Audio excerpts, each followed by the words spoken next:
Start by inserting the swab horizontally into the left or right nostril. Carefully advance the swab while maintaining a course that is close to both the septum and the floor of the nose, parallel to the palate. Do not advance the swab upwards, but instead straight back until resistance is felt as the swab reaches the posterior nasopharynx. When collecting samples from an adult patient, this corresponds to a travel distance of approximately 5 to 6 centimeters or 2 inches. Leave the swab at this depth for a few seconds while gently wiping the wall by twisting the swab shaft. Slowly and gently remove the swab.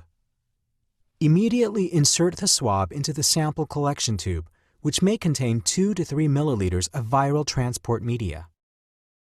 If a nasopharyngeal swab cannot be collected for any reason, an oropharyngeal sample can be also collected through the mouth. Again, inform the patient that the smear will feel uncomfortable for a short time and may trigger a gag reflex.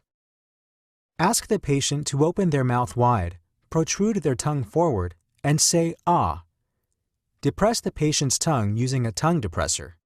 Gently insert the swab into the oral cavity without touching the lips, teeth, tongue, hard palate, or soft palate. These surfaces should be avoided as they are often colonized by a wide range of microbes. Collect the sample from the back wall of the throat. Twist the swab shaft gently but thoroughly, sampling the oropharyngeal wall. Just as with the nasopharyngeal swab, the oropharyngeal swab should now be placed into the sample collection tube and sent to the laboratory as quickly as possible.